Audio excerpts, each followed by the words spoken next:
有人會問，通識教育科係咪希望我哋嘅同學通通識？咁呢個誤解咧，可能嚟自通識教育科裏邊個通字。其實呢個通字嘅意思咧係融會貫通咁解。嗱，大家可以諗下嘅，一個中四嘅同學，我哋當然冇可能要求佢乜嘢都識啦。其實咧，我哋喺設計呢個課程嘅時候咧，我哋已經考慮咗一個同學完成咗初中嘅課程，佢有啲咩嘅知識基礎啦，佢有啲咩嘅能力水平啦。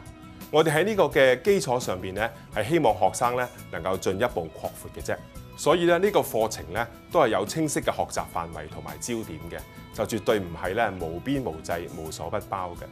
通識教育科咧係我哋高中課程裏邊嘅其中一個核心科目。喺呢個科目裏邊咧，同學會接觸到6個單元嘅，分別係個人成長與人際關係、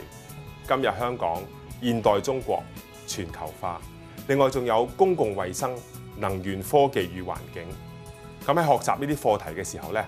你哋嘅老師咧會同你哋一齊去探討一啲同你哋息息相關嘅議題同埋生活上面嘅事件，幫助你明白咧呢6個單元裏邊所包括嘅知識概念同埋咧佢哋之間嘅互相關係。